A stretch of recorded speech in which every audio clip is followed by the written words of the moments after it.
कुर्मी पटेल बिरादरी में पैदा छत्रपति साहू जी महाराज जी, माली सैनिक काठी कुशवाहा बिरादरी में पैदा क्रांति सूर्य ज्योतिबा फूले जी, देश की पहली महिला शिक्षिका राष्ट्रमाता सावित्रीबाई फूले जी, डॉक्टर फातिमा शेख जी, 100 में 90 शोषित है, 90 भाग हमारा है, धन धरती और राजपाट पर 90 भाग हमारा है का नारा बुलंद करने वाले भारत लेनिन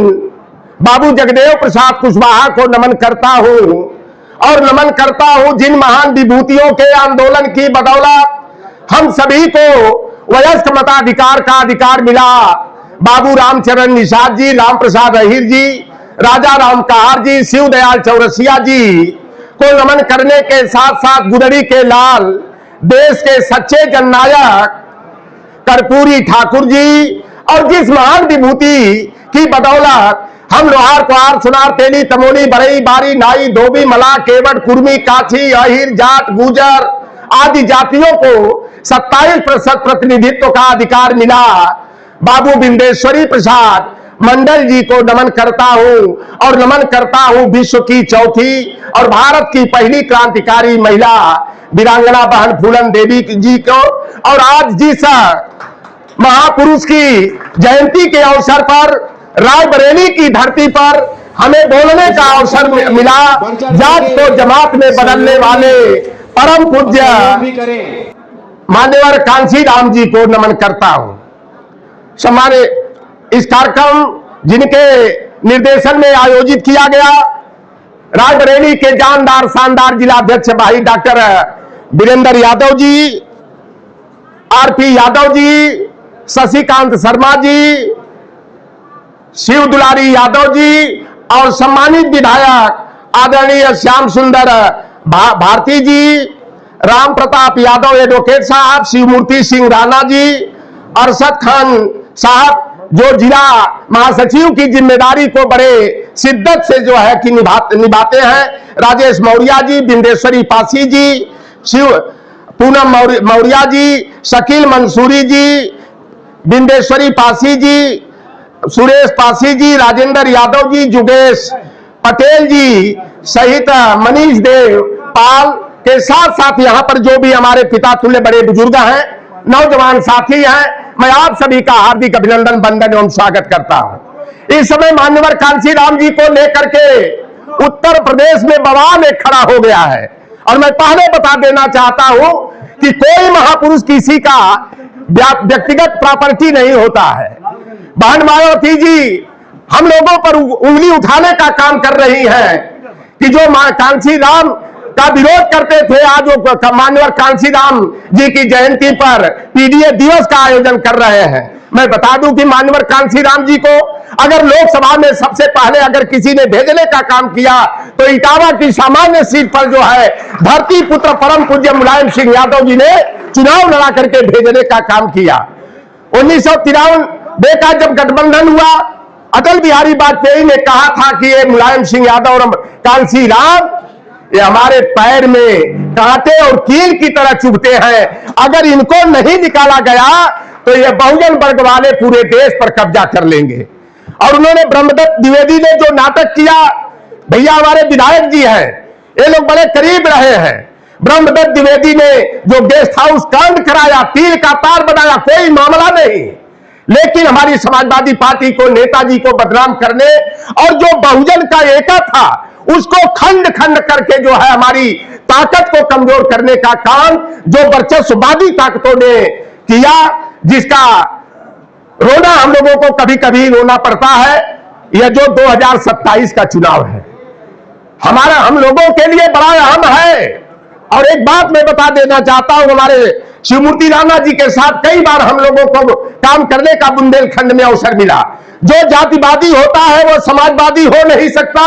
और जो समाजवादी होता है वह जाति की बात नहीं करता है। लोग कहते हैं समाजवादी पार्टी एक जाति विशेष की पार्टी है। अगर समाजवादी पार्टी एक जाति विशेष की पार्टी होती तो आज पारसी समाज के 5 सांसद नहीं हुआ होते। आज कुर्मी बिरादरी के साथ सांसद नहीं होते, 2 निषाद के सांसद हो गए, 2 हमारे जाटों जिन्हें कि पूर्वांचल में हमारे चमार भाई कहा जाता है वह सांसद हो गए, लोधी भी सांसद, हमारे 3 जो है कि मौर्या, काची, कुशवाहा सांसद हैं, राजभर सांसद हैं, 2 राजपूत बिरादरी के हैं, एक हमारे जनकपुर से जो है सनातन पांडे जी हैं। तो ये हमारा जो पीडीए है यह नाटक नहीं है, यह पीडीए मान्यवर कांसी राम की विचारधारा पर चल करके राजनीतिक परिवर्तन के साथ, सत्ता परिवर्तन के साथ व्यवस्था परिवर्तन के लिए जो है मील का पत्थर साबित होगा। तो मैं आप सभी से, अभी यूपीएससी का परिणाम आया होगा, कुछ है भारतीय जनता पार्टी के केशव प्रसाद मौर्य जी हैं, एक हमारी बिरादरी का व्यक्ति है जिसको समाजवादी पार्टी ने उसके बेटा को हल्दी लगाने का काम किया, और एक जो है कि मंगरू भैया है बार बार ये आरोप लगाते हैं कि समाजवादी पार्टी में एक लिस्ट बनकर के जाती थी और यादव समाज के लोगों को नौकरी दी जाती थी। आज यादव क्या मुख्यमंत्री है, क्या यादव समाज का प्रधानमंत्री है? यादव समाज मेहनत कश एक जाति है, और जब प्रतिकूल समय आता है तो उसको अनुकूल बनाने के लिए और कड़ी मेहनत करने का काम करता है। 2024 का यूपीएससी का परिणाम आया, 109 में 101 यादव के लड़कों ने यूपीएससी को क्रैक करने का काम किया। अभी आया है परिणाम 5 दिन पहले, आज भी यादव का बेटा, अभी हम लिस्ट उसको खंगाल रहे हैं, 44 जो है कि यादव के बेटा आईएएस बनकर के अपनी काबिलियत को प्रदर्शित करने का काम किए हैं। 32 हमारे कुर्मी भाई भी हुए हैं, 55 हमारे मुसलमान भाई भी हुए हैं। एक बात जो गुण मंत्र है कि जो पढ़ेगा वही बढ़ेगा। जिस समाज ने शिक्षा को गले लगाया वह समाज तरक्की कर गया, और जिस समाज के लोगों ने अपनी मेहनत की कमाई को कांवड़ के उठाई में, ताश के खिलाई में, शाम की दवाई में व्यर्थ किया, बर्बाद किया, वह समाज बर्बादी और तबाही का शिकार हो गया। खून वही चुन पाते हैं जो कांटों से टकराते हैं, अधिकार न मांगे मिलता है, अधिकार तो छीने जाते हैं, और अधिकार छीनने के लिए आपको भारतीय जनता पार्टी जो बाबा साहब भीमराव अंबेडकर के संविधान को निष्प्रभावी करके मनुस्मृति को विधान को लागू करने का प्रयास कर रही है, और उसको भाजपा के मंसूबों पर पानी फेरने का काम अगर कोई उत्तर प्रदेश में कर सकता है, देश की राजनीति में परिवर्तन ला सकता है, तो पीडीए के महानायक माननीय अखिलेश यादव में वह गुण है। तो आप सभी से कि आप चाहो तो मौत का बेरहम इतिहास बदल सकते हो, पाप में पुण्य का विश्वास बदल सकते हो। ऐ मेरे पीडीए परिवार के लोगों, यदि आप अपनी ताकत को पहचान लो तो धरती है आकाश बदल सकते हो, और 2027 के विधानसभा चुनाव में अपने वोट की ताकत से चोट पहुंचा करके इस निकम्मी निष्ठुर सामंती सरकार को जो है कि मटिया मेट करके पीडीए महानायक माननीय अखिलेश यादव के नेतृत्व में समाजवादी पार्टी की सरकार बना सकते हो। किसी को बुरा न लगे, मैं जाति की बात नहीं करता हूं। अगर बीपी सिंह ने पिछड़ों को न्याय देने का काम किया तो लौटर राम निषाद पहला व्यक्ति था कि जब उनकी किडनी खराब हुई तो किडनी दान देने के लिए बीपी सिंह को प्रस्ताव लौटर राम दिया, और उनको जाकर के दिल्ली में मिलकर के मैंने कहा कि आपने हमारे पिछड़े समाज के लोगों के लिए अपने जमात से विपरीत जाकर के न्यायिक चरित्र का परिचय दिए हैं। मैं आपकी जिंदगी के लिए मैं किडनी स्वेच्छा से दे रहा हूं। बीपी सिंह जी ने कहा था कि आज भी मेरी मौत होगी तो सुकून की मौत होगी। लौटर राम तुम जैसों को जिंदा रह करके जो हमने बच्चा को मां के पेट से निकाल दिया है, मंडल रूपी बच्चा को, इस बच्चा को जवान बनाने के लिए तुम जैसे लोगों को जिंदा रहना जरूरी है। अर्जुन सिंह जी ने हायर एजुकेशन में अगर 27% आरक्षण दिया तो वह भी हमारे नायक हैं, हमारे लिए पूजनीय है। और आप देखेंगे कि अखिलेश यादव जी को ये बेईमान टोटी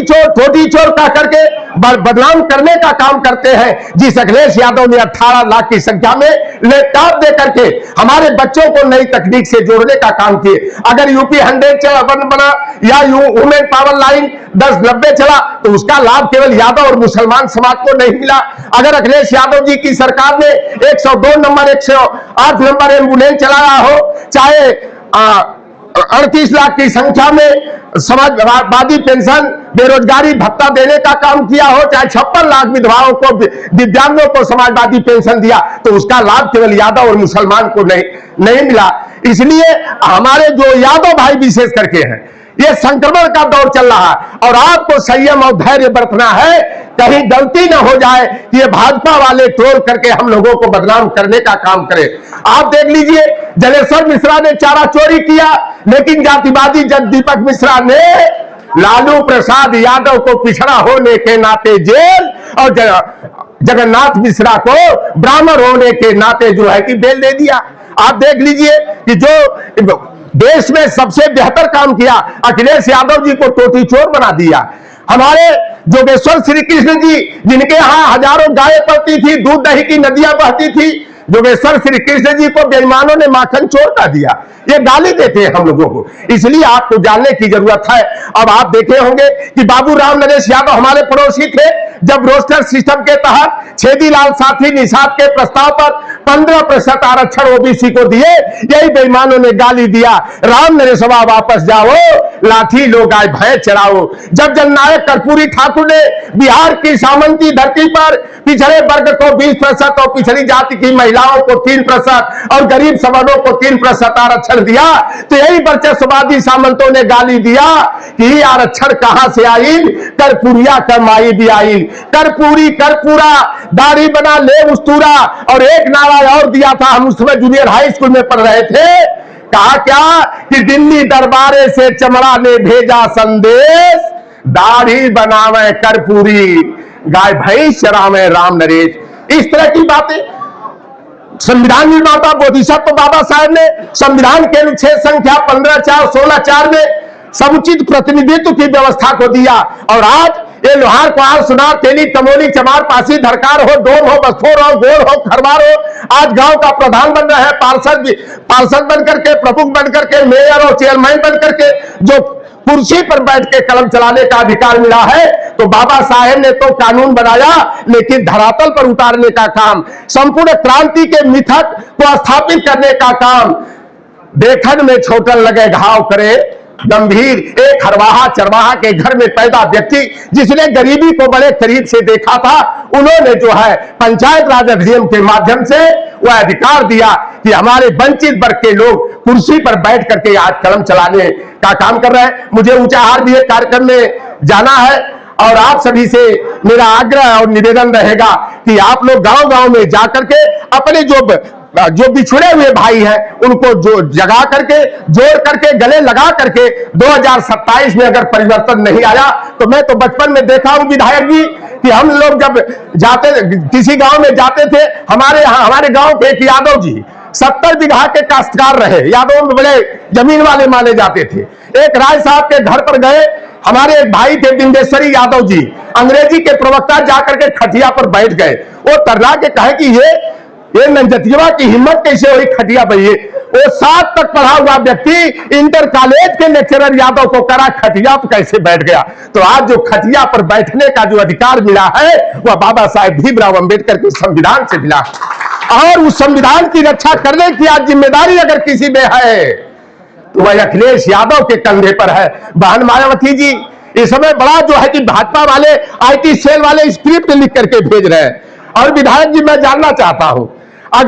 ये मायावती जी ये क्या की प्राइवेट प्रॉपर्टी तो माननीय कांशीराम है नहीं, अगर इतना सम्मान करती थी तो मेरा बहन मायावती जी से सवाल यह है कि यह समाजवादी पार्टी ही आपको 0 से 10 तक पहुंचाने का काम किया, और मान्यवर कांशीराम जी घूट घूट कर मर गए, उनको जो है सो पॉइजन देकर के मारा गया। यह कहने में मुझे कोई गुरेज नहीं है कि उनकी माता जी, चाहे उनके भाई हो, उनकी बहन हो, उनके परिवार के लोग मान्यवर कांशीराम से मिलने के लिए न्यायालय की गुहार लगाए। तो बहन मायावती जी, आज मान्यवर कांशीराम जी की जो दुखद मौत हुई, अगर आपका ब्रेन मैपिंग टेस्ट कराया जाए, लाइट डिटेक्टर टेस्ट कराया जाए, तो मान्यवर कांशीराम जी की मौत की जिम्मेदार आप ठहरेंगी। मैं ज्यादा न करते हुए पुनः मैं आप प्रिय परिवार के लोगों से मैं आग्रह करता हूं, निवेदन करता हूं कि आप लोग पूरा सतर्क होकर, सावधान होकर, जैसे 24 में भाजपा के तंबू का बंबू उखाड़ करके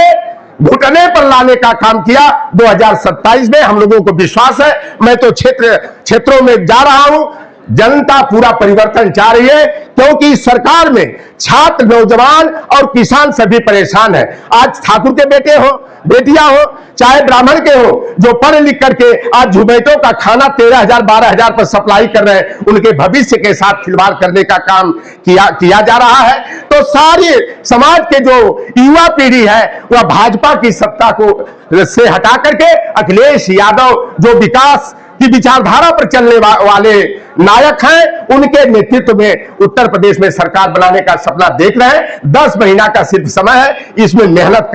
करके पीडीए को मजबूत करके भाजपा को हटाना है, अखिलेश यादव को लाना है। मेरे कहने में जो त्रुटि हुई होगी क्षमा करेंगे। हम गरीब हम पिछड़ल बानी, ई भयभूत मिटावे के होई, और कुछ पावे खातिर के राउर, कुछ न कुछ जहरावे के होई। पिछड़ों वंचितों में जब तक नादानी रहेगी, फतेहाल में जिंदगानी रहेगी। उठा लो उन्हें भी जो तुमसे जुदा है, यही एकता की निशानी रहेगी, यही एकता की निशानी रहेगी। जय भीम, जय मंडल, जय साहू, जय कर्पूरी, जय फूलन, जय मानवर कांशीराम।